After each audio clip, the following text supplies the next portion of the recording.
Willie, the Moto Mob CEO and your 2024 Titan. You are now listening to Sarge on the Iron Elite podcast. Like, share, and subscribe. If you're not listening to the Iron Elite podcast, what are you really doing? Because we are talking motorcycles over here. You dig? Hey y'all, it's Snacks reminding you to tune in to the Iron Elite podcast. You dig? Ladies and gentlemen, boys and girls, this your man Kodak, the most hated, coming to you live from the Iron Elite podcast with my man Big Sarge, where we always keep it motorcycles. Don't forget to like, share, and subscribe to the channel. You know what it is. Hey Sarge, everybody don't always want to talk about motorcycling. Everybody don't want to always talk about riding. I know. That's why we have the cooking channel.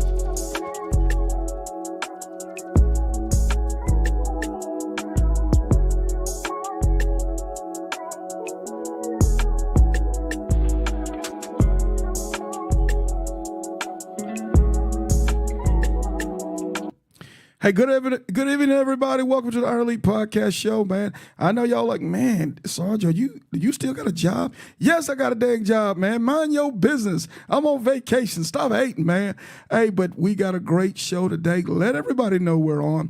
Let everybody know we're getting ready to go in. And if you don't know about it, we have this cool channel called Sarge Life in Motorcycling on YouTube, man. I'll have the link down below when we get ready to kick this show off. So today I'm going to try something a little different. They say, Sarge, I'm tired of looking at your face the whole time when they playing the Iron Elite Harley Up song. So I got a little something for you new today. Let's see it.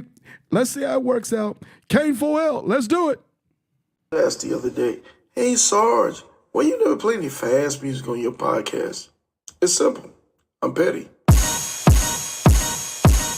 Harley up, don't truck it up, rev your motors up. If it ain't clean, get your polish up. Big Sarge, you in charge, real king of the South. If you ain't getting yonder, gotta keep it motorcycle. You dig? Harley up, don't truck it up, rev your motors up. If it ain't clean, get your polish up. Big Sarge, you in charge, real king of the South. If you ain't getting yonder, gotta keep it motorcycle. You dig? Slide on my road glide, looking so fly. 20-inch rollback, screaming eagle torque pack. I-10 to the end, it's a known patch. If you ain't a ground pounder, pay attention, fall back. We Iron Elite boys, no need for hitting switches. We split lanes and open lanes, we on a mission. Hold on, wait a CA, we 100 deep.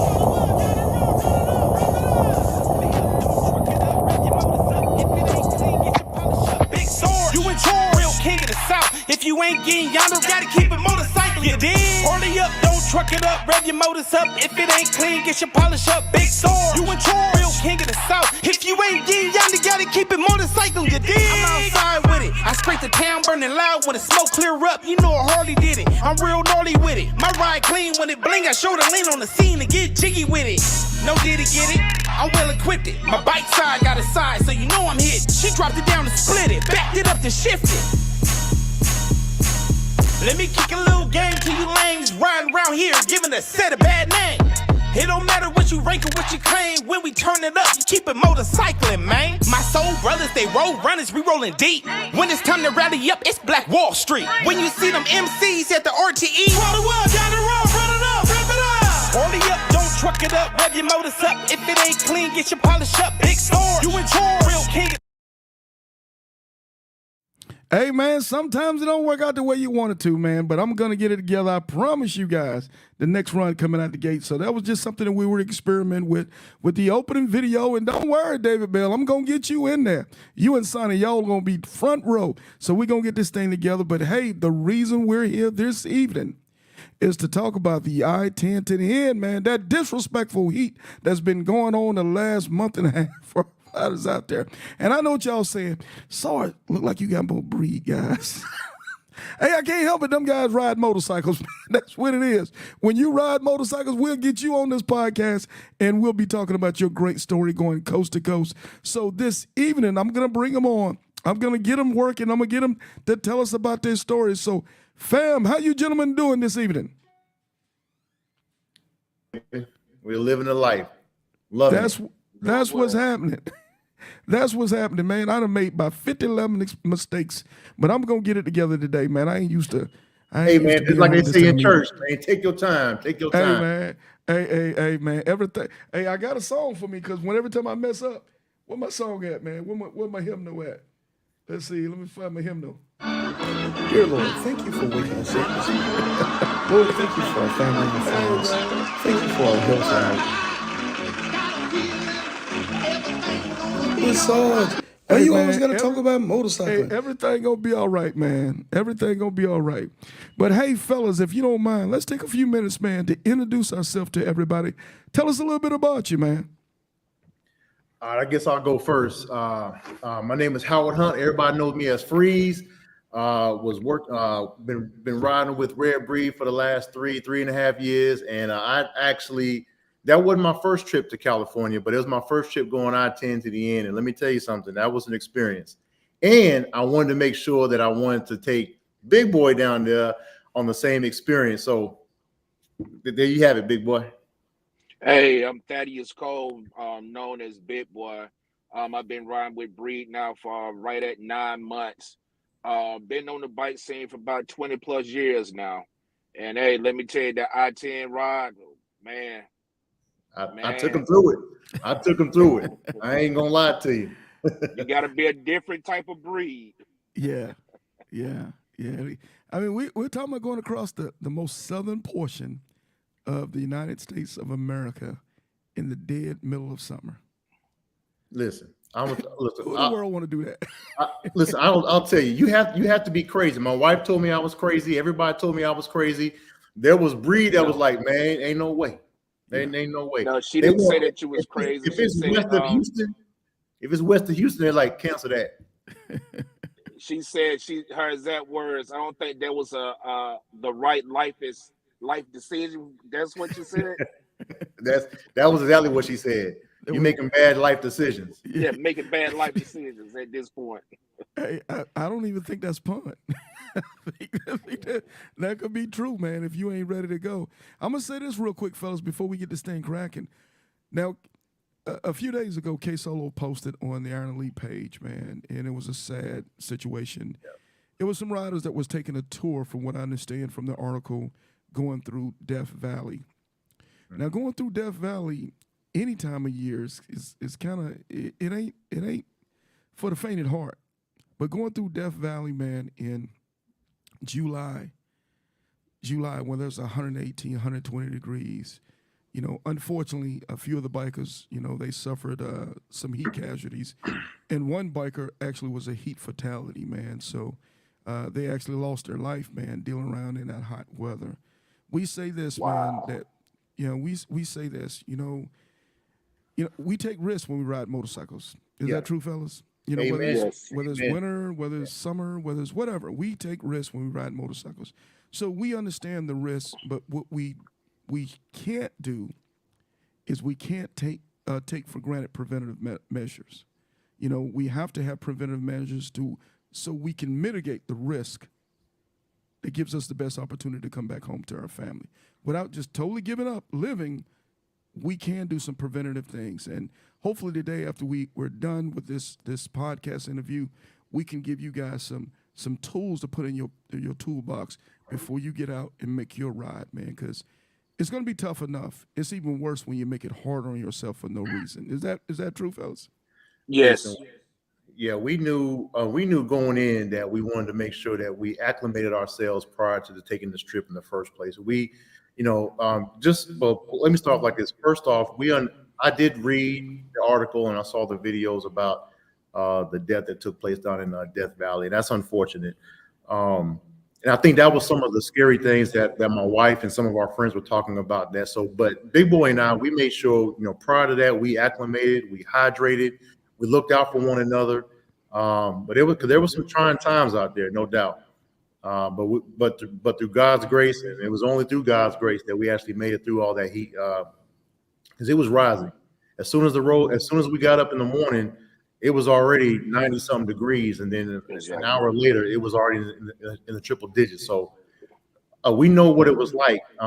So unfortunately, and I'm sure they probably prepared themselves also, but unfortunately, some bodies can't take it, and I hate that for them. And my heart goes out to him and them and their families.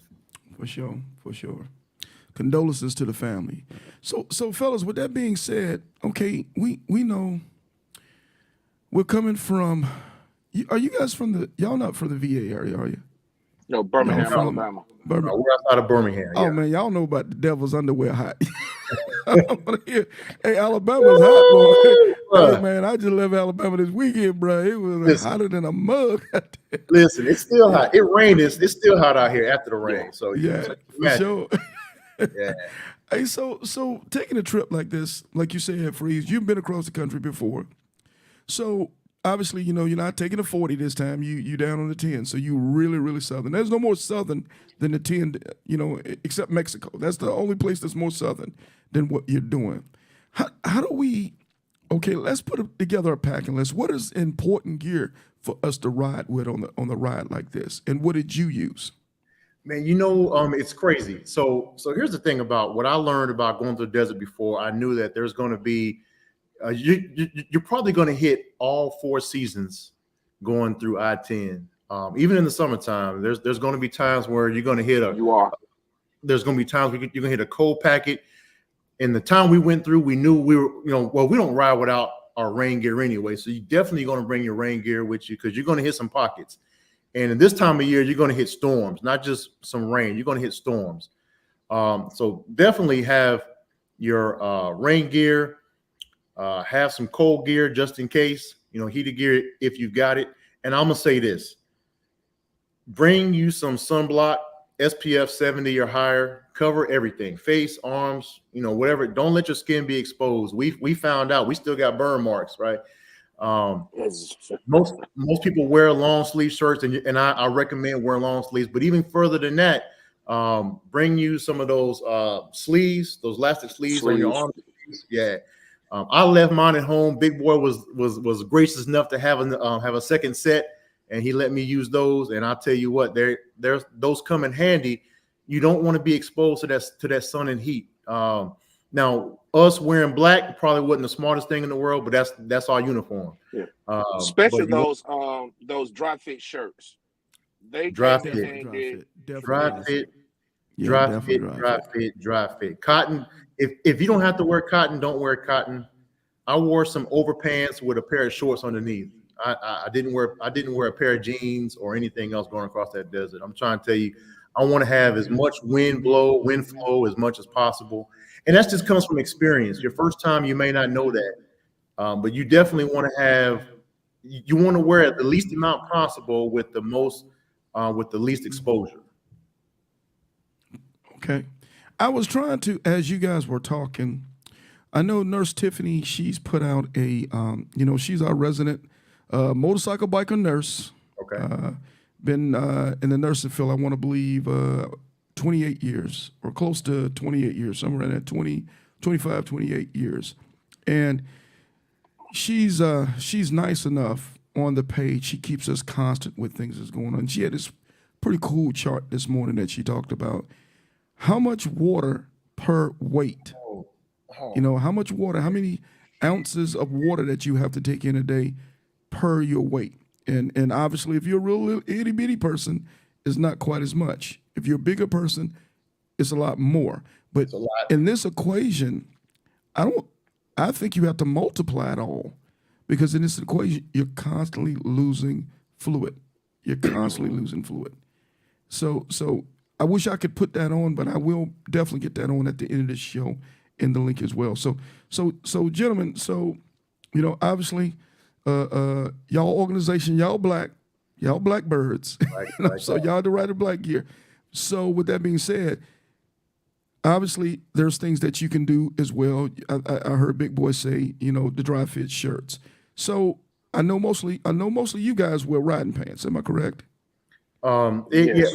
Or some. I know some. There's a lot of riding pants going on. Okay. Sure. Did you guys use riding pants, or did y'all use maybe like a cargo pant or something like that? I had jeans on, then I had riding pants on. Okay. Which one you prefer, Big Boy? The jeans, me preferably the jeans. Really? Okay. Everybody got their preference. Yeah, yeah. Man, you can't, man, after riding pants, man, you can't get me to put on a pair of jeans unless I'm going across town to bike night. That's about it. Yeah, and that's Yeah. you know, and you hit the nail on the head right there, Sarge. I'm telling you, man. If I'm in town, I'm gonna wear jeans or cargo pants or those 511 pants, man. They wick that water right off. Right. If I'm going across state lines for a long period of time, and especially in a hot area, it's just riding pants. I'm not putting anything on. I got to, man. It's just to me, you know, again, you know, it's to each their own preference. You know, I move around on the seat a lot, so you know, if I got something that's more snug, I'm gonna get chafing and that type of stuff. I'm gonna get a little rawness. That's why I typically want something a little looser. And I know with riding pants, I don't have to wear that monkey butt, man. I'm telling you, hey, okay. Listen. When you got drawers and jeans on, man, you can't say that, man. It's just a lot of moisture. It's way. That's too much, man. It's just raw. That's too much moisture down there. No. Look, you go to the desert creating a swamp. That's not how it works. Actually, I was all right. It was all right for me. It was okay. Big boy was swampy. Yeah, you had mud butt, man. Yeah, it was okay. Hey, so big boy, what kind of seat do you use? A stock seat or a hammock seat? Yeah, I was on a Mustang. Mustang. Okay. I don't think, man, if there's anybody on this planet that still ride that cross country trap, and you still rocking with a stock seat, man, I salute you. I can't do it. I know a guy that just did this ride on a stock seat. Man, I can't do it. I think one of my brothers trained. Yeah, Slowpoke. What's happening? Hey, that's my guy, Slowpoke, man. Slowpoke? Yeah. I think Slowpoke out of Jackson. Ain't Jackson, Mississippi chapter? No. Slowpoke. Where's Slowpoke from? Slowpoke's out of Slowpoke, tell us what chapter you from, man. I could have sworn Slowpoke was from Jackson. Hold on. No, I know where he's I know where he's from. I got you right here. Let me see. Okay. Slowpoke is out of unless he beats me to it. Yeah. Oh man, you know what? I don't have it. It's all good. As a matter of fact, he came through last year and did Jackson Filthy Fly. Okay, that's what's cracking. Yeah, Jackson. Yeah, that's what's cracking. So while we on this, let's dig in where we at, man. Hey, I ain't gonna do that to Bree, man. We ain't gonna be talking about hour 1, hour 2. What did you do? No, we're gonna just have a general chop it up session if you guys don't mind. We can make this comedic or we can make this journal. Hey, man, let's make it comedic, but let's make it comedic, but all at the same time, let's make it informative so folks can learn what to do when you get across that 10, man. How to do what you need to do to get back home safe and sound. So, okay, anything else on clothing that we need to cover? Are we good? We're wearing gloves or we're wearing cutoff gloves? Which one we working with? No, listen. I was fine with my fingerless gloves. We had to pull over so he could put his all over gloves on. Listen, get you some perforated full finger gloves. Facts. Perforated full finger gloves. I'm gonna tell you, my fingers. Listen, it's an oven out there. It was a straight oven out there. Everything that was burning could burn. And fingerless gloves. Look, big boy must got some way more moisture. He must got some hooves. He's got some moisture that I don't have. Yeah, he got some bear claws. He don't need. For us other guys, we gotta have full finger gloves, man. I had to look. I started out with my fingerless gloves, and I was like, man, this is gonna be cool. This is gonna be easy. I got this, man. By the time the devil came out, shoot, I put them gloves on, baby. Yeah. You know, everybody want the fingerless gloves because, you know, they want to be able to, deal with their Bluetooth. I mean, deal with their phone or deal with their GoPro 360 and all that stuff. Spend some money and get some full finger gloves that can touch your phone and Bluetooth and everything else. Would you guys suggest that you bring across on this road trip? Would you suggest that you bring multiple pairs of gloves? Absolutely. I brought multiple pairs of gloves. I brought full finger gloves, fingerless gloves, the gauntlet gloves. I got everything just in case. Absolutely. Wow. I had them. I just didn't use them. Just in case. You never know. Like I said, you are going to hit with my fingers. You are going to hit every season out there. Yeah. Bring what you need. Again, it comes from experience. If you go out the first time, you're probably not going to bring everything. I'm letting you know right now. Bring everything because you probably won't come back on I-10. We came back on 40. But we went down I-10, and let me tell you something. you're going to hit all 4 seasons. That's true. That's true. Yeah, that's true. Yeah. Definitely And- did that. Yeah, yeah. So as far as well, since let's stay on equipment. We kind of hit close. Let me hit the helmets real quick, and then we'll go to equipment. So helmets. What do you guys rock with when you're going across the country? Do you favor modules or full face or? It's Please don't tell me you use a pot helmet. Please don't tell me. modules all the way. Module. Modules It's all the way. modules. Okay. Module with a tinted shield. Okay. Yeah, No. you got to have a modules. Yeah. The full face is for people. I mean, if you're gonna do some camera work or whatever, but Right. when you get experience, modular helmets is the way to go if you're gonna do what we do. Now, I don't know if people are riding on sport bikes or whatever like that. Yeah. I don't recommend it, but if you're gonna be out here on these cruises, on these touring bikes, modular helmet's the way to go. Yeah, as a matter of fact, we've only had, since this started, we've only had, to the best of my memory, one sport bike, and that was a sport touring. That was a Kawasaki. What's the big one? The ZX14. Is that the bigger one? Yeah, Yeah, Slim out of the Bay Area. Flaming Knights was the only one that I've seen come that far from the Bay Area More to power. LA, across to Jacksonville, all the way to Key West, and then back home again. I was like, brother, you the man. I can't even play with that, not a bit. So Now, taking it, I'll give a shout out to Motor Mob, Shaquila, man. Shaquila, yeah, She can now. She's taking across on the booster. She's Yeah, ridden she's taking- across the state. She's ridden across the country on a booster. So Yeah, more power. she's special, man. She just Oh yeah, she's different now. I ain't love nobody it. trying, man. Ain't nobody trying to be worried about them boosters, man. Man, she's just showing off, man. Ain't nobody care about that That's it. thing, man. Hey. But she'll get on it. She'll strap it up, man, and She'll strap it and and she'll go rock it on. across, whether it's on a booster or a street glide. It won't I've be seen- me. Yeah, I've seen her take the street glide across as well.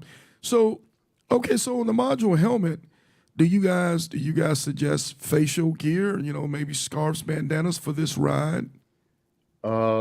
So I have in the past used a scarf over my face. It just, for some reason, you don't believe it, but it keeps your face cool. I know it sounds like it's gonna keep you hot, but it actually keeps your face cool. I didn't take it this time around. I did splash my face with some SPF 70 or above, and just to try to keep that, keep all this good skin together, But at the same time, but those I would recommend, if you got it, go ahead and use it. Those bandanas, face masks, gator necks, whatever you call them. What we call in the military the gator necks. Yeah, they work just fine. I'd suggest it because obviously you can still get tanned, because if you're driving into the sunset, sun is coming straight at you at the face. Obviously, there's a lot of debris that's still on the road. There's a lot of dust. There's a lot of fine sand. And as you get out into the desert, going across the 10, there's a lot of that fine, misty sand. And by the way, you can hit those sandstorms. So you don't want to get caught out there. Then you're trying to figure this thing out. So those things come into play. So let's talk equipment, gentlemen. Now, you guys didn't. I don't believe you guys had any mechanical issues, did you? Hey, say it again. Hey, say that loud with your chest. We did not have any mechanical issues. Hey, I'm gonna say this, man, real quick. You guys, I believe, was the only group over the last couple weeks that I remember, other than maybe local out of Fredericksburg, Virginia, that did not have any mechanical problems. So let's do this. Hey, man, because everybody was catching the blues, man. If it wasn't for silly stuff, it was just, man, I tell you what, who was that? Well, who was it? Man. Richmond chapter president. Name is Kate. Griff? Griff, man. Griff them was catching the blues. Griff them caught the blues. I think that the guys out of might have been the Nashville chapter. They were having a little issues. I think clutch, stator, some battery problems. Yeah, there was a couple. Yeah, it was just stuff all over the place, man. And I tell everybody, preventive maintenance is the way to go. There's no substitute to that. But the only issue we had, I had to buy a new Bluetooth. I had to buy a new headset. That was the only issue. Well, you winning then. If that's the only issue you had, you winning. Yeah. Listen, Microphone fell off at a gas those were station. first world problems, though. Yeah, them first world problems, Yes. them fortunate people problems. Yeah. We didn't But have, even that's with the only problem we had. even what I was saying with them, and I know those guys had good type maintenance on their bikes, man. Those guys had their stuff together, but things still go wrong, man. It doesn't get you out of things 100%, but it's gonna come as close as you can get to being 100% on the road. You know, it doesn't guarantee you everything, but if you don't have maintenance on it, I can tell you you're gonna have major problems. Listen, we got a brother Skunk out of Detroit, man. His most famous word is hey, what's up, Brad? His most famous word is "Don't be afraid to break down." I'm telling you. We say, if it you're does afraid not to break matter how down, you much ain't on the it- ground. Don't be afraid to break down. Hey man, I gotta get Skunk on here, man. We gotta do nothing but take an hour to do nothing but talk about maintenance issues and things that can happen to you on the road. Yep, things that can happen to you on the road. So man up and get ready. Get ready, because it's gonna happen. It's gonna for happen. sure. But fortunately, hey, Sarge, let me tell you something. We did a lot of prayer. We did a lot of praying on this road before, during, after. We did a lot of praying on this road, and for some reason, God was with us for sure. Cause we didn't anything that could have happened that I was thinking about that might have happened. None of that happened. Nobody. There was no maintenance issues. There was one time we almost ran out of gas. Oh Lord. Well, hold it up. We gonna get there. Cause we gonna put that under the ugly section. Hey, Yeah, when you yeah. see, hey, when you look up at the sky and you see buzzers waiting on you. Yeah.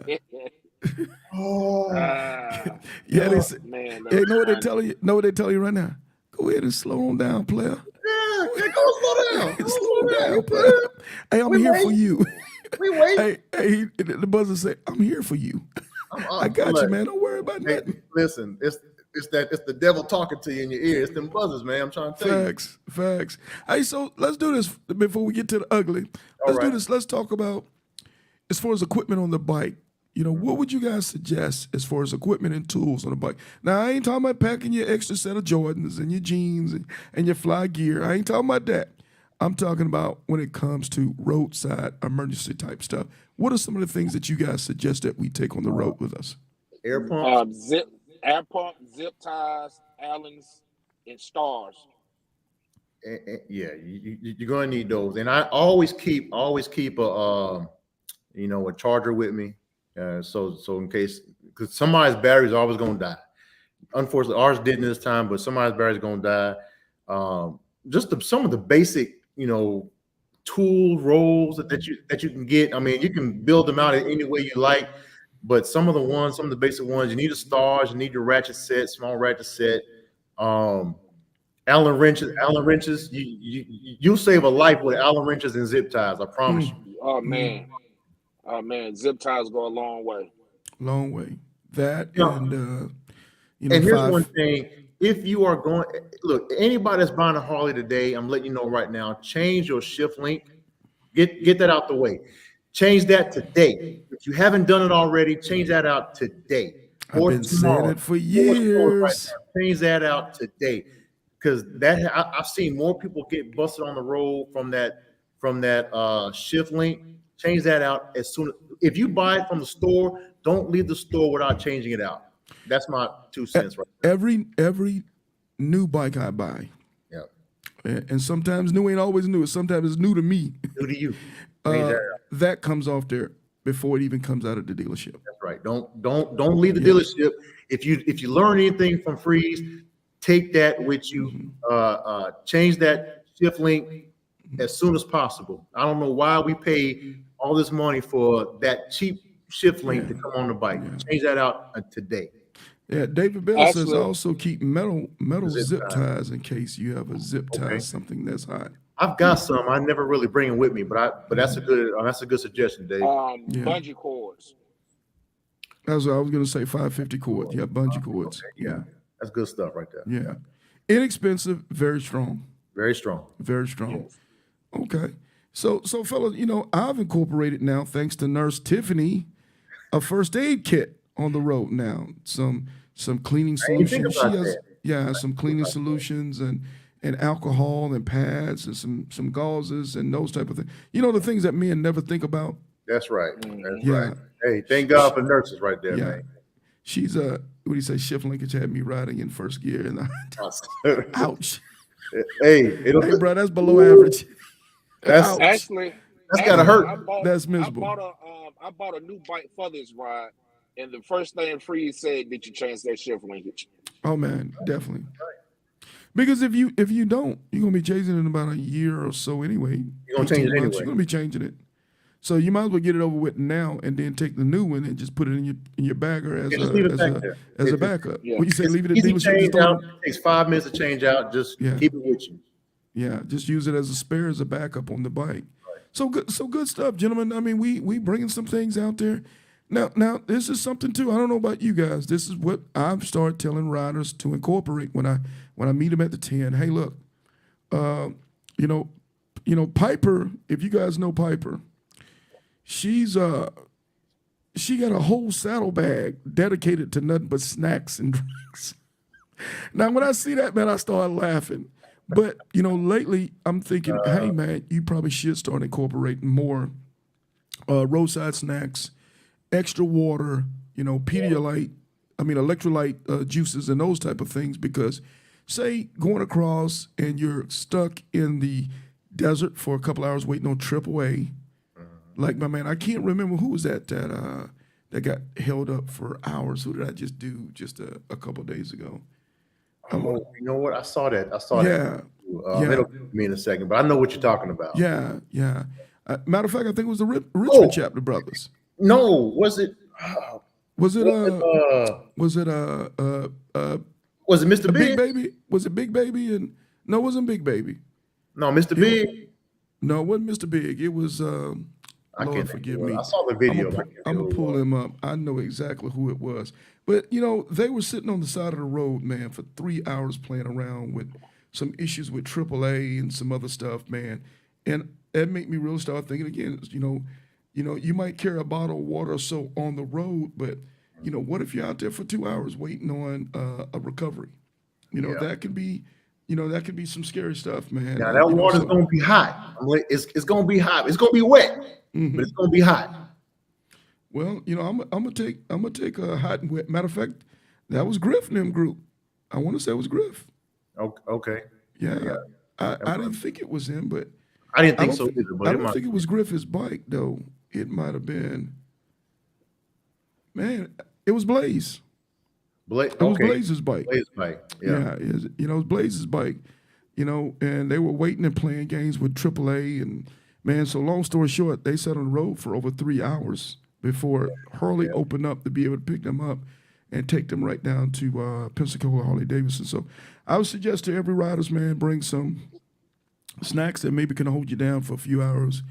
Multiple bottles of water. You know, it doesn't hurt to freeze it, then stick it in a saddlebag. If you don't need it, you don't need it. You get to the hotel, you freeze it again, or whatever you do. But just have those things on the bike. Would you guys agree with that? Yes. Listen, stay hydrated. Going back to what you mentioned earlier, Sarge, about the numbers or how many liters of water somebody should drink or whatever. I don't have no idea what those numbers are. What I do know is that sometimes you can't drink enough. Because there was a couple of stops that we drank bottles of water, Gatorade, electrolytes there and there, and still didn't have to go to the bathroom. These are real issues. If you're not going to the bathroom, something's wrong. You're not drinking enough. Yeah, you sure not. You sure not. Matter of fact, I'm looking at a chart now. Now for you guys that are 80 pounds, you got to drink 40 ounces of water. Okay, that is 8. That is 5 8-ounce glasses. Yeah, that's a lot. Now, for us guys who are a little heavier than 80 pounds, now it starts to go up. Matter of fact, when you get over 200, you start to look at 14, 15, 16 glasses of 8-ounce glasses of water. The name of her article is "I'm Literally Pouring It On." So it goes up. The heavier you get, the more water you have to continue, because obviously the body is made. I don't know the percentage of. David Bell, help me out. What percentage of the body is made up of water? David is my resident guru, man. He knows all this stuff. Somewhere. I'm putting my number at 70, so I'm probably. Yeah, it's pretty high. It's pretty high. So we're gonna leave that like that, man. So water, drinking plenty of water. When you guys take it in, things like electrolytes and electrolytes. Yeah, Okay. Gatorade, electrolytes, anything that's got 70%. There you go. Yeah, 70%. Anything that's got bananas. some kind of salt and some salt to keep you in your system, you got the electrolytes. You got to take it, Pedialyte, whatever it is, but something, because I'm telling you, man, that will save your life going across that desert. Okay. Then eating a banana also. Aside from cramping, the potassium. Yeah, Yes. we stop. I think every morning we try to make sure we got some bananas in. So let's talk about the pound legs. Okay, when we're riding now, obviously we talking about July now. We ain't talking about November or December. So for you guys, what were y'all trying to? Because I know y'all had breed commitments that you hit, so it fluctuate. So on the average, what do you guys, when y'all get out, what do y'all look at as far as the day? Y'all want to do what? 400, 600, 800, 1,000 wow. What do you guys look at when you're riding? Go on, big boy. Go on, tell them. Bow wow. 1,000 wow. 1,000 wow. Now we might not get that every day, but we definitely there's going to be a day where we're going to get at least 1,000. Yes. So if you're trying to get a 1,000 wow for listeners out here, first of all, if you ain't used to doing 1,000 wow, yeah, it's lanes to this thing, man. It's lanes to it. You have to build your way up to 1,000 wow. You know, you might hear some of the bad boys or some of the professionals that are accustomed to knocking out 1,000 wows. 1,000 wows are not easy. I don't care what nobody says. Not at all. They're not easy You know, by any means. Not by no means.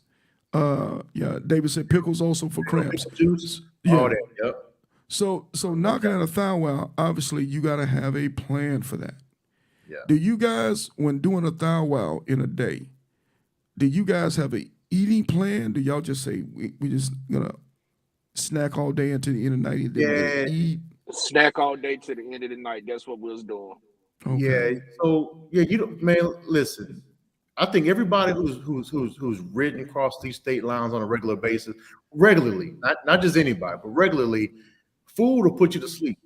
It'll put you to sleep. And I don't care if you listen to Bluetooth, you listen to music, you talking on the phone, whatever it is, you're going to be put to sleep if you're eating all that food. So it's best to snack, have something kind of healthy, maybe a little sugar in your system a little bit. But at the end of the night, you make sure you get your pretty good meal or whatnot.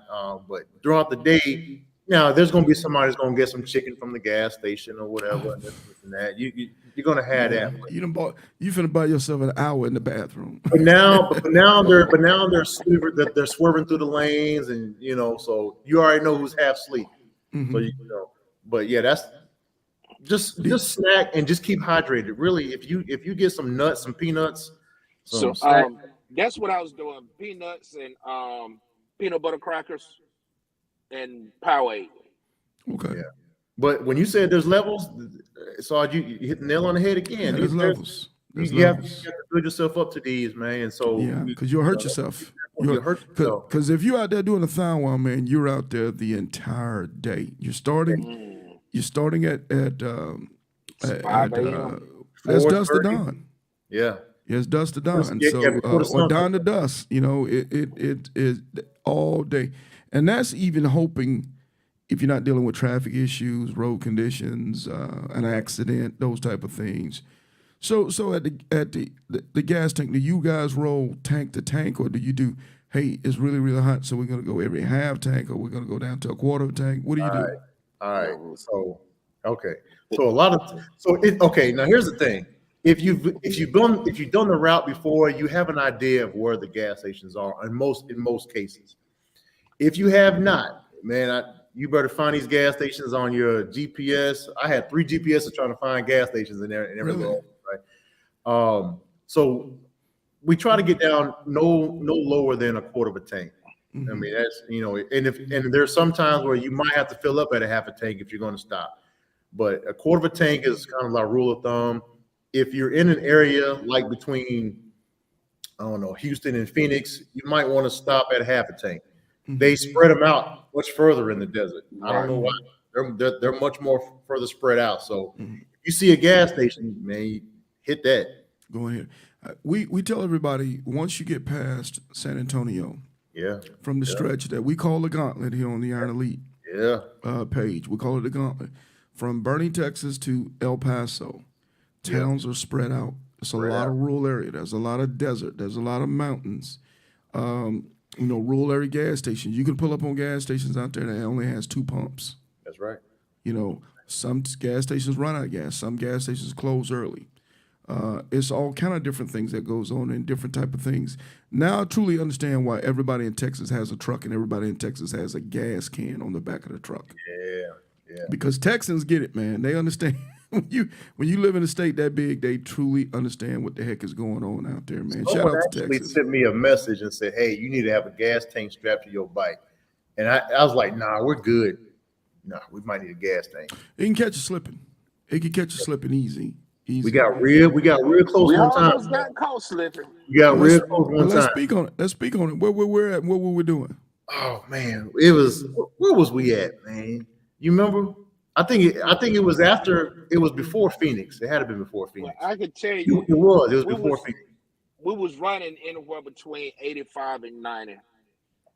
I get a phone call. Hey, man. I think he stopped. Yeah, I think we got lost. Yeah, I think we lost. You there? But I'll go ahead and finish it. I'll go ahead and finish that up for him. Yeah, we were going by 85, and we stopped. I said I called him up. I said, "Hey man, go on, bring that back down to about 70 miles an hour, 65 miles an hour, because I don't know where the next gas station is at." We had passed the pilot, and I said, "No, we got about half a tank. We're good." So then all of a sudden that gas was starting to go lower and lower. Let's see if I can get him back. Now I just lost Phreeze. Let me see. Big boy, can you hear me? Okay, look like I lost him too. Big boy, can you hear me?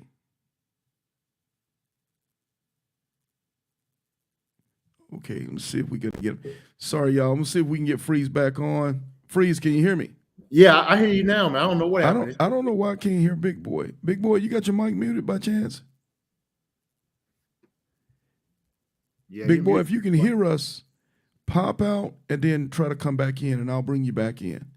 Let's see if we can refresh you.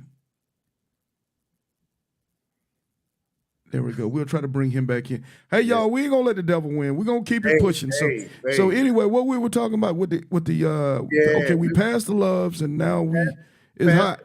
Passed the pilot, and I said, "Hey, bring it back down to 65 miles an hour because I don't know where the next gas station is." Normally, I could plan it out, and so I think we both might have had about 65 miles on our tank left over. And I said, "Yeah, we need to bring this back down." And just at the last minute, I checked Google one more time, and it said, "Hey, there's another gas station, there's a pilot 20 miles up ahead." I checked it. I did the calculations in my head. I said, "We good to go. Bring that down to about 65, no more than 70." Right. And we cruised all into that gas station. We had 25 miles left on our tank. Yeah. I at that point, I had the hands to God. I said, "Thank you, Jesus. Thank you, Jesus." Because I'm gonna tell you now on the infotainment, I don't care what not infotainment, but the reserves. I don't care what they tell you. If they say you got 25 to empty, hey man, just figure that about 16 to empty. Yeah. Because that thing will fluctuate and it will move on to you, man. Hey, don't take that as a science. Yeah. So we started bringing it down. Once you started coming down on the mileage, it started going back up a little bit. But even still, so I knew I was I've always, since I was a kid, I learned how to read those mile markers, man. It came in handy.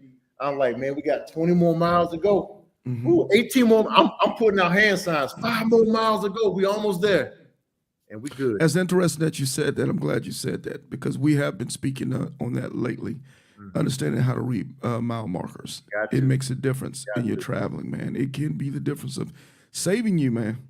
Because if you don't know where the heck you at, you don't know what's going on, and you relying on nothing but the GPS from the phone. If the phone goes out, man, you gotta take it old school. How to read map. Read a map and read the mile markers. That's right. We learned as a kid back in the 70s and 80s. Yeah, for sure. So you young whippersnappers, y'all don't know nothing about that. But us, but us older guys, we know that, man. We didn't have all that GPS foolishness, man. Dude, we had to get around. Yeah, we had to get around. Hey, you know land navigation, you know how to get to where you're going, baby. Facts, brother, facts. Yeah, so hopefully we can get Big Boy back on here in a minute, man. Hopefully his phone ain't I know his phone ain't run out of juice, but hopefully we can get him back in. He might be in a dead spot. So, okay, so So we know what not to do with the gas now, and we kind of get this thing together. So talk to me about. Okay, so we're traversing this thing. I think I got him back on. Let me see. Can you hear us, sir? Yeah. There you go. That's what's up. Hey, let me be fair to you, big boy. Let me get. What was your last thought before we lost you? We was talking about almost running out of gas. Man, go and speak on it, baby. Go Speak on it. We ride along. We running about anywhere between 85 and 90. So Phreeze called me and said, "Hey," said, "What's up, bro?" His exact words. I think we done messed up.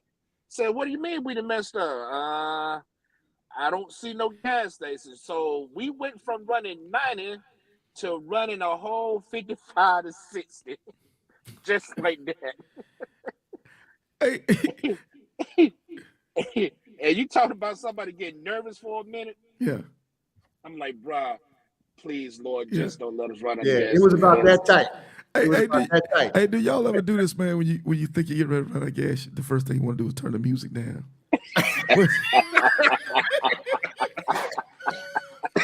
Hey, we turn the music down off the Bluetooth. We don't want to hear that. We don't even want to talk. We don't even want to talk on the phone because we think that's wasting gas. I want to hear the voice of God. Man, it get real serious in the field, man. You turning all that mess off, man. I think when we pulled up to the point, we had around 24, 26 miles to eat before we run out. Yeah. So hey, man. Hey, you stop breathing. You start breathing shallow because you don't want your heavy breathing to get bad gas. Hey, everything got serious. It got serious for a minute. Because listen, and you look at the temperature, the outside, the ambient temperature outside. You're like, man, don't nobody want to be out here stuck. It's 100 degrees out there. It was like 117 at this point. Wow. So was that the hottest it got out there? For you guys, 117. I think for us, it peaked at 117. 117. Yeah. Wow.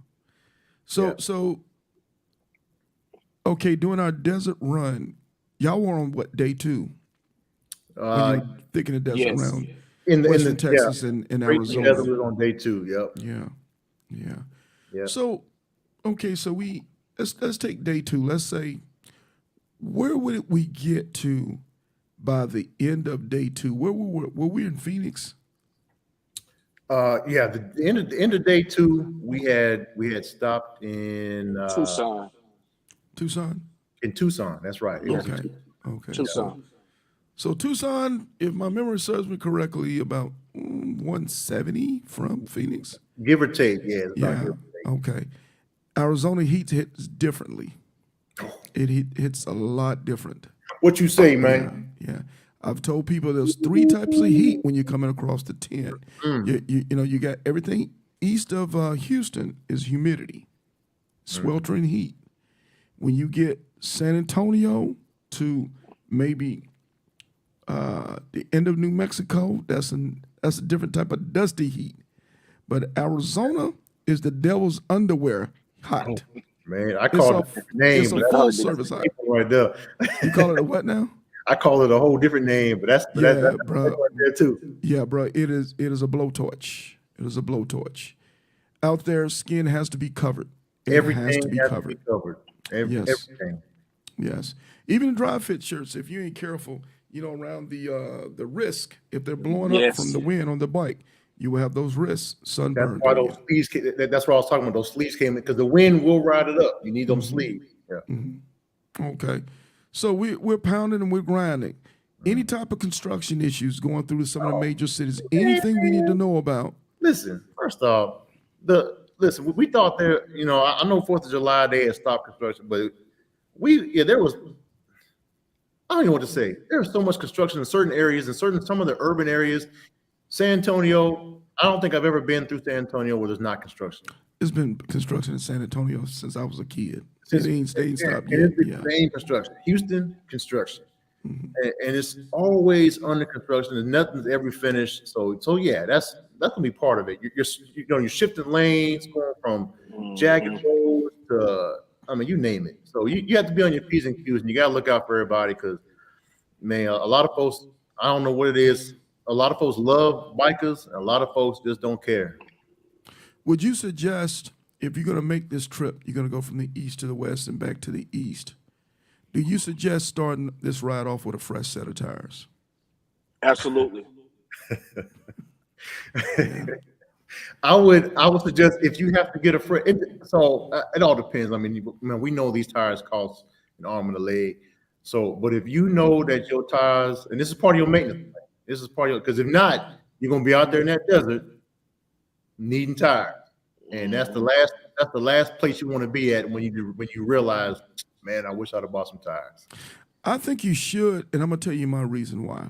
Yeah, I understand some people might get across, say, hey man, I only got $3,000, $4,000 on the tire. You know, obviously it's a judgment call. Some people they're good enough and they're competent enough and experienced enough to say, well, you know what, I'm gonna pull up in El Paso and I'm gonna put a brand new set of shoes on the ride. You know, blah blah blah. But for those ones who are not, that are not what we call experts, yeah. And those guys who've done this repetitively, and I say it because just like you guys described, all the major construction in the urban areas and major interstate highways, you got the grooves in the road. You've got strap all in the road. You got concrete chunks you got so many different particles of debris. If you're running with a tire that's already got some medium wear and tear, it's just going to expedite the destruction of that tire. A new tire, it doesn't save you, but it's gonna give you the best chance to be successful. Yeah. It doesn't stop a nail, I agree with that. but it's gonna give you the best chance. And my theory on this, and you guys, you let me know how you feel. My theory on it, when I buy a tire in my hometown, I typically can get it a little bit cheaper because I'm not under duress. But when I'm out there in the middle of nowhere and I need a tire, they know they finna put it on you. And Or they on know the it. West Coast. And they know Where it. Too. everything costs a lot, and they finna put it on you, bro. It ain't like you got no. Hey man, let's talk about this. Ain't no talking player. Either you want a tire, you just get on. You don't. Yeah. Or you don't. Yeah. So just my. Go ahead. You was gonna say? No, it's everything. Your tires. Look, make sure your oil is fresh. Don't go out there. You're already at 2,500 miles, 3,000 miles on your oil. If you change it every 5,000 miles, if you're at 3,000, change your oil before you go, because you're gonna need to change it anyway. So oil is gonna burn a lot faster. Yes, in that type of weather, and you're blowing, and I see Phreeze got money back there. I see him back there. You got that? Is that a CVO sitting back there? Amen. Yes, sir. Hey, I ain't gonna tell nobody, but they cost a lot of money. It costs a lot of money. I got it on discount, man. Hey, I use my military discount for that one, man. You mean your military? I don't care. Hey, bro, even with a military discount, that thing ain't nothing to play with. So, so obviously, we got 117 big motors. What do you got, big boy? What you rock on? 23 Road Glide. 23 Road. Okay, you got money too. Yeah, don't play broke. No, yeah, don't be asking for nothing in the basket. You can't. Yeah, he ain't broke either. So big motors, they're getting in 80, 85 miles an hour in extreme heat, man. That oil is burning. It's burning. I don't care what you say. That oil is burning. These 117s, I'm telling you right now, anything 117 and above, you're burning oil. I've learned, I've talked to other people who own these. I keep a quart of oil every trip. I suggest everybody do that. Every trip. You're going to need to top off at some point in time. Either carry it with you or you're going to have to buy it one way or another. Yeah, either one way or the other. You're going to need one way or the other. And gas stations don't keep 2050. So no, they don't. I would say get you some 2050 and just keep it with you. It don't hurt. It don't take up very much room in the tour pack. So go ahead and get it and don't play any games with it. So I think we covered a pretty good amount. So let's move on. Let's talk about weather. All right. Well, I know we talk about the heat, but I'm saying, what about rain, sandstorms, those type of things? Anything on that end? Man, on the way back, it's a crazy feeling when the weather alert come over your radio on your bike and you still trying to pike.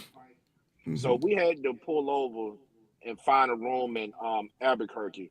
It was raining just that hard. it was a thunderstorm coming through. Was right in the middle of it. Yeah. So Yeah. that was pretty tough right there.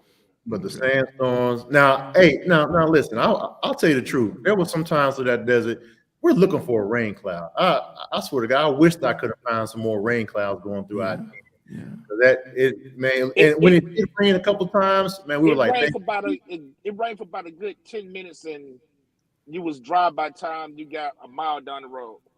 Yeah, I've never been fortunate enough to get rain in the desert. Now, obviously, we know it does rain in the desert, and sometimes it'll rain big time. I've never been lucky enough to do that. We got two. We had two of them going down I-10. Yeah. We had two of them. But like you said, they last about that long. Okay, so let's talk about Cali. Let's talk about splitting lanes. Big I'm glad you said that. And this is the first time for Big Boy splitting lanes, right? First time, it was Big Boy's first time splitting lanes. Let's do this for Big Boy. Let's do this for Big Boy. Big Boy, you had to do your story.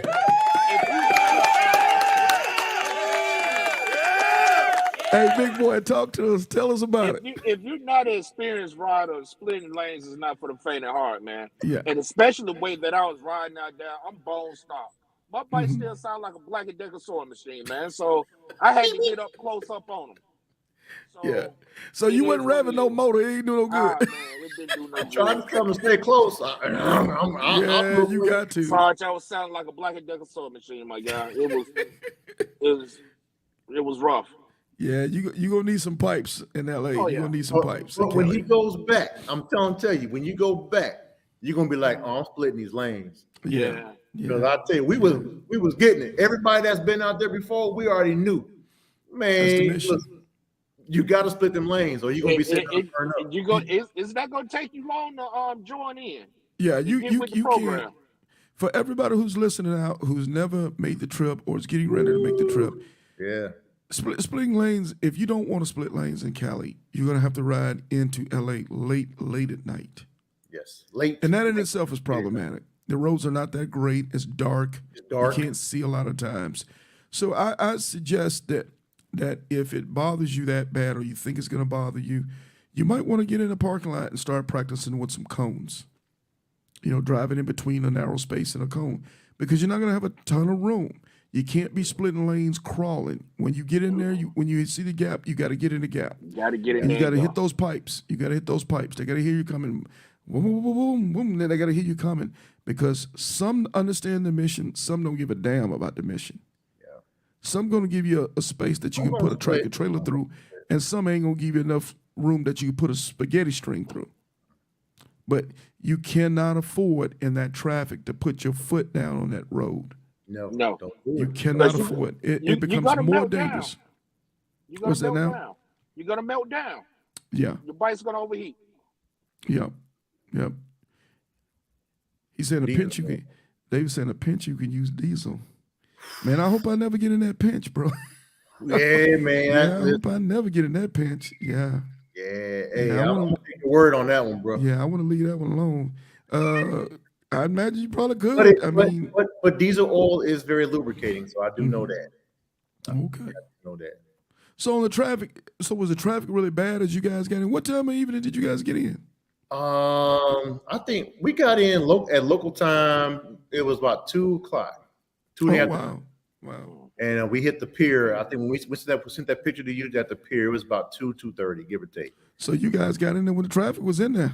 Oh, it was in there. It was in In there. Yeah. Oh, it was in there. But like I said, I was ready for it. And like I said, when I say I took Big Boy through it, I took Big Boy through it. So did you use GPS going through LA, or you just did, hey, we're gonna stick on the 10 sign and we're not gonna play around? Well, we had to. We had to use GPS a little bit because there was a detour that got off and came right back on. So we had to get the GPS on there. Didn't I talk to you about that? Yeah. I thought I talked to you during that time. Actually, I thought it was you that I talked to, and I watched you make a loop, and I was like, hey, yeah, you just, Yeah, it brings you right back on 10, and then then it takes you right to the pier, so we were good to go. And then Man, once we were there, I mean, I kind of knew where it was at just from being there before. It's a straight. You can see that once you make that left turn, it's right in front of you. It's right in front of you. Yeah, We're good. You guys would be surprised how many people, when they get on Santa Monica Pier, they're like, Sarge, I don't see it. Sarge, what the hell? Hey, how you And then that I'm looking at them on Glimpse, man. They heading to Malibu. I'm like, yo, wrong way? yeah. You Hey, on the bro, 5. come on back down. You on the 5, bro. We You on didn't. the 5. Yeah, you've exceeded your mission, bro. Bring it on back down. Yeah. Once you hit the Santa Monica Pier, the end of the highway sign, we're talking about literally a block and a half, man. Maybe 2. If you go farther than that, man, you're going too far. Yeah. But it's a pretty easy get to. It's not as bad as you think. So, gentlemen, so Phreeze, I know you done been there before. Yeah. But talk to me, big boy. How did you feel, man? You had the Pacific Ocean, player. That was accomplishment that was I could check off my bucket list, man. It was a great feeling to do that 10 to the end. Not saying that I'm gonna do it again in June, but Yeah. you know, it was one of those feelings. Like, yeah, I did this. I was But very I was proud of proud. myself. Listen, I was extremely proud of him, man. He, you know, because we knocked out 2 birds in one stone. We hit Jacksonville Beach first, so he went y'all coast to coast. He did his coast to coast. Yeah. He got his I-10 to the end. He got his ground pounder for Nice. rare breed. I'm gonna tell you something. I'm very proud of this brother right there, and I was more proud that he was my invite. I took him across. When I say I ran through it, I ran him through it.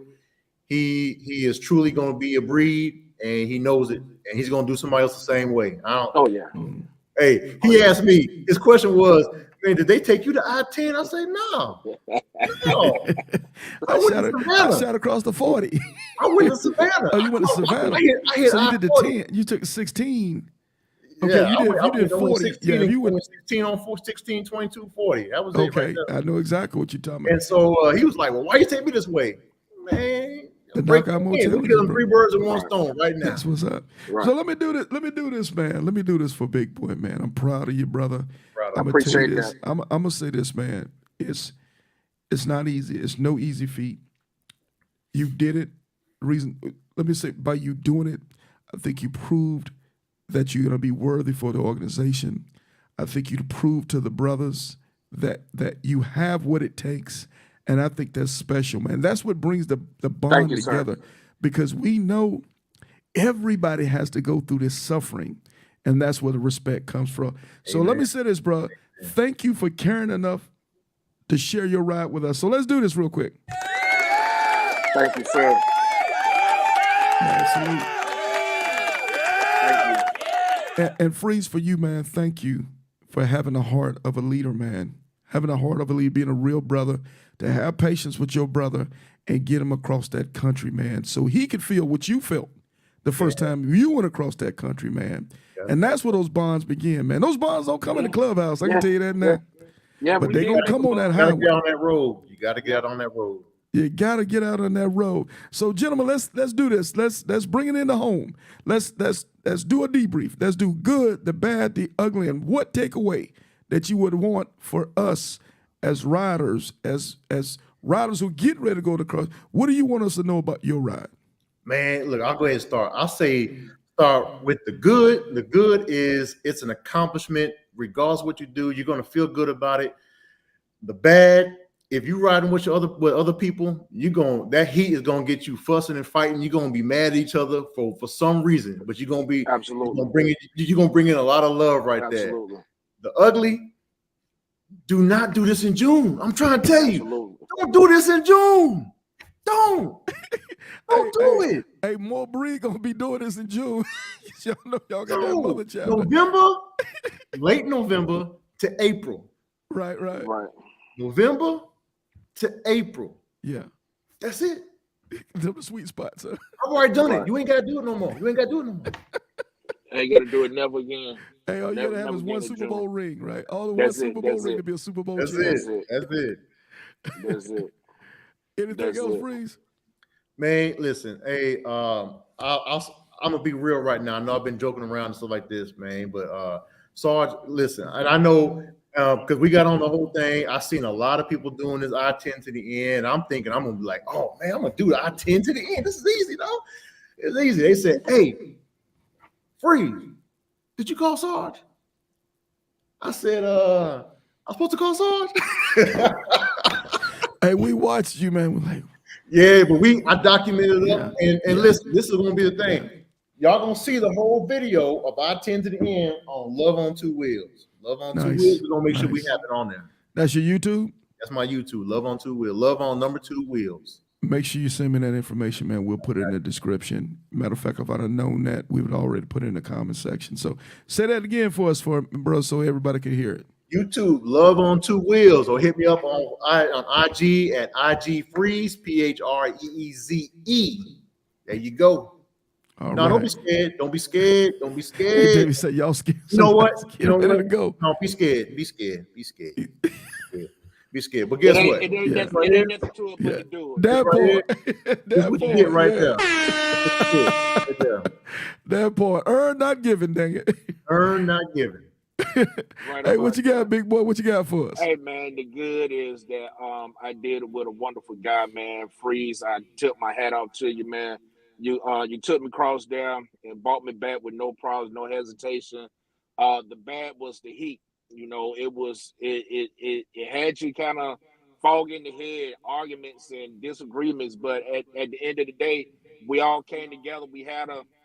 We sat down at the bar, had a beer, like, you know what? Yeah, you're right. All right, we good.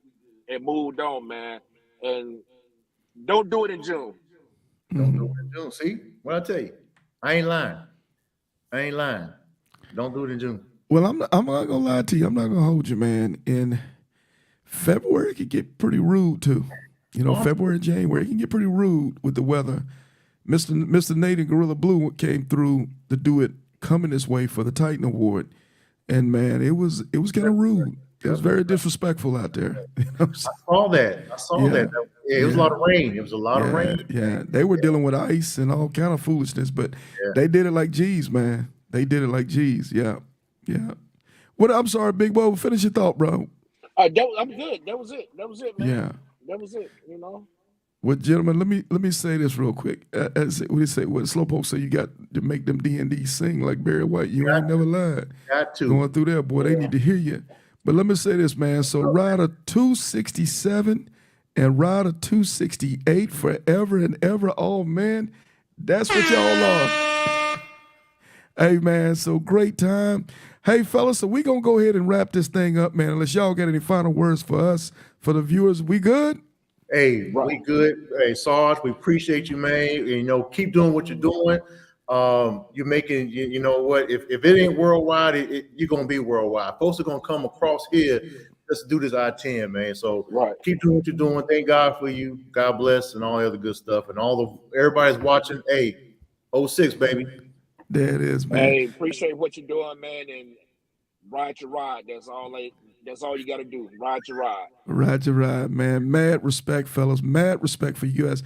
I'm humbled, man. Thank you for caring enough to share your ride with us, man. We're going to be better riders because of people like you guys, man, that are willing to share the jewels with us, man. So we can be successful in doing what we love doing, and that's riding motorcycles long distance, man. So with that being said, gentlemen, we're going to say good night, man. Mad salute. Mad love, man. Mad love to the breed. Peace. Keep doing your thing. Peace.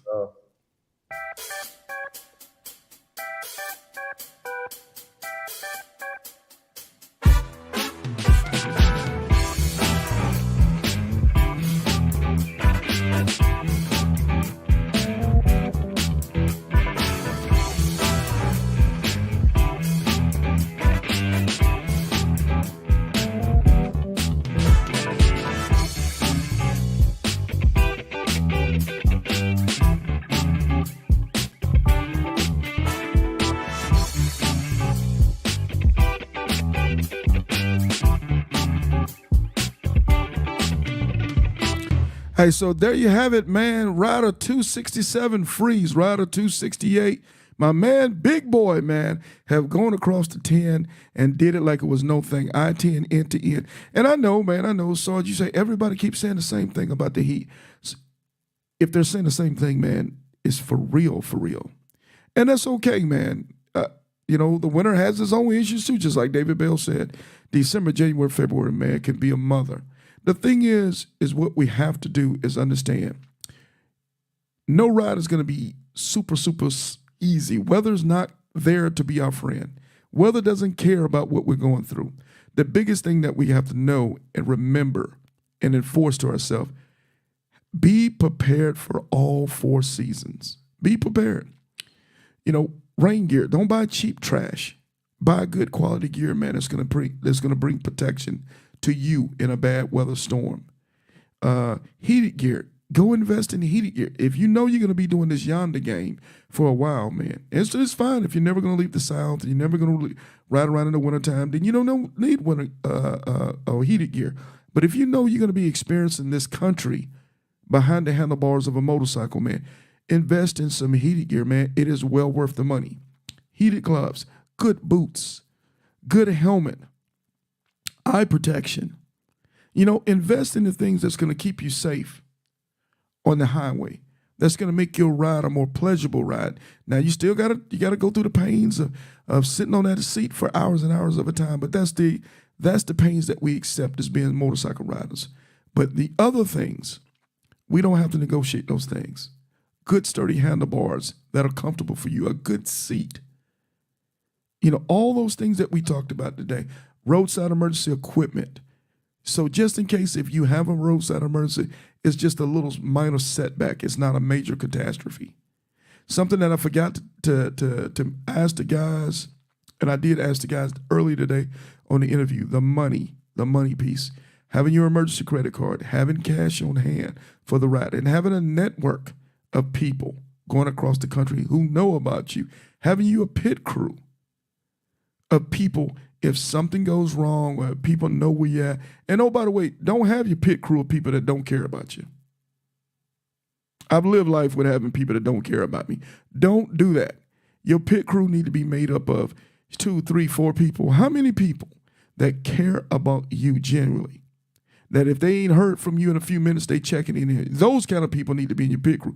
Not the ones that, man, holler at me when you get there. No, that's not your pit crew. Your pit crew are going to be following you via GPS.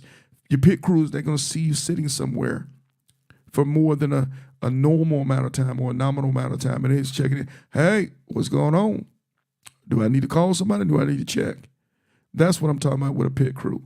The pit crew are looking at weather out there in front of you, making sure that, hey, man, you're not getting ready to run into the apocalypse on the weather, making sure that you're not going into harm's way. That's what a pit crew does. The Iron Elite, I-10 to the end, the ambassadors, man, that are on the group page. That's what those guys are, man. Those guys love on you. Those guys watch out for you. If those guys don't know you personally, typically they'll call me and say, Sarge, what about this rider? Did he know that there's a construction issue in this state? Does he know that there's a hurricane coming up from the Gulf? Does she know what's going on with the weather patterns in New Mexico? I have a whole family, a whole team that tracks that Iron Elite page because they care and they love the folks who are on that page. They love on the I-10 riders, and they assure that those riders are going to have the best opportunity to be successful. You can't make those things up, man. I appreciate those people. I really, truly do. You met a few of them on here today in the comment section that are always checking in and making sure that everything is okay. Man, how did you get that team, Sarge? I don't know, man. But I know I'm blessed. And I respect the heck out of them. Because without them, we couldn't have the successful program that we have. I'm not going to be too much longer today because I was on early today. But, man, here's my question to you. Have you nominated a Titan Award recipient today? If you hadn't, go to that link and fill out that link. I know you know people out here in our riding community, our motorcycle community, that are doing great things for the community. If you know about them and you don't recommend them or nominate them, man, shame on you. Shame on you. So if you know them, go ahead and nominate them. It's not going to take you that long to do it. Now, I'm talking about it. It's the 8th of the month. Those next couple weeks are going to come fast. And don't be the one trying to figure out how to get the link an hour before we shut it down, man. What a shame. Deadlines are for suckers, man. Don't do that. Also, the last thing I want to talk about is the Iron Elite event. The Iron Elite event is coming around the corner, man. It's coming around the mountain. I know Sarge is still, 7 months away. Yeah, it is. But it's going to be here before you know it. In the link in the featured section of the page, of the Iron Elite page, Home of the Ground Pounders Reunion, the Facebook group page, is the hotel link. The host hotel is the Holiday Inn Express on Wells Road here in Jacksonville, Florida. Well, Wells Road is actually Orange Park. Go to that link and book your rooms now before we run out. We're closing in on closing that whole hotel down. Go ahead and get your room now. It doesn't cost you a dime. You reserve your room, and you don't look like the same two knuckleheads that call me every year the day before and say, sorry, the hotel sold out. Man, stop. Just get the hotel, man. And the reason why we want everybody in the hotel, because it gives us the greatest chance to network with one another. It's a full-service hotel, has a full-service restaurant, bar, gym, pool, plenty parking for motorcycles, an abundant parking space for motorcycles. And it gives us the chance so the hotel doesn't have an excuse, man. Hey, man, somebody's saying the motorcycle too loud coming up, or hey, y'all talking too loud in the lobby. If we own the whole hotel, there's nobody to disturb. Bikers are loud, man. Motorcycles are even louder. So if we take over the whole hotel, we don't worry about the loudness at that point. Now we can do our thing. We can network. We can catch up on own times. We can talk about events in the future. We can celebrate one another. And we can do it the way we would want to do it. And we know we're doing it with our crowd of people. That's why I would like everybody to go ahead and register or go ahead and book your rooms at the host hotel. Not Airbnbs or not the hotel on the other side of town. It takes away the ability of what we would like to do. And that's to reinforce relationships and create relationships that wasn't there before that. So I can promise you it's going to be safe. I can promise you it's going to be a good time. I can promise you you're going to be amongst grown folks. We're not going to allow any crazy stuff and any foolishness. It's going to be grown folks loving on each other. So we look forward to having you guys there. It's the 7th and the 8th of February, 2025. Come out and help us to celebrate the 2025 Titans. I'd appreciate it if you do that. Come out, let's celebrate as I-10 to the N alumni. Come out, let's celebrate as ground pounders. Come out, let's celebrate as motorcycle enthusiasts and people who support motorcycle enthusiasts. And for the last time, Sarge, I'd like to come out and support, but I don't ride a Harley. You're still welcome. We want you here. If you love riding any motorcycle, we want you. If you love anybody who rides a motorcycle, we want you. This is a celebration for everybody who loves the motorcycle community. So if you're on a Can-Am, we want you. If you're on a trike, we want you. If you're on a Gold Wing, we want you. We want everybody who loves motorcycling. So hopefully I was very clear about that. Hopefully you guys enjoyed the podcast tonight. Hopefully you guys got something out of it. More to come. I'll get those descriptions, those links of these guys in the descriptions here soon. With more to come, man. Tomorrow I expect to, I got to double check with her because I called some issues. She's having some weather issues coming up and some stuff going on with the bike. But if I can get her up here tomorrow, we'll be doing a patch presentation over at Harley Davidson, man. So look forward to that. So in the meantime and in between time, man, let's keep it motorcycling, you dig?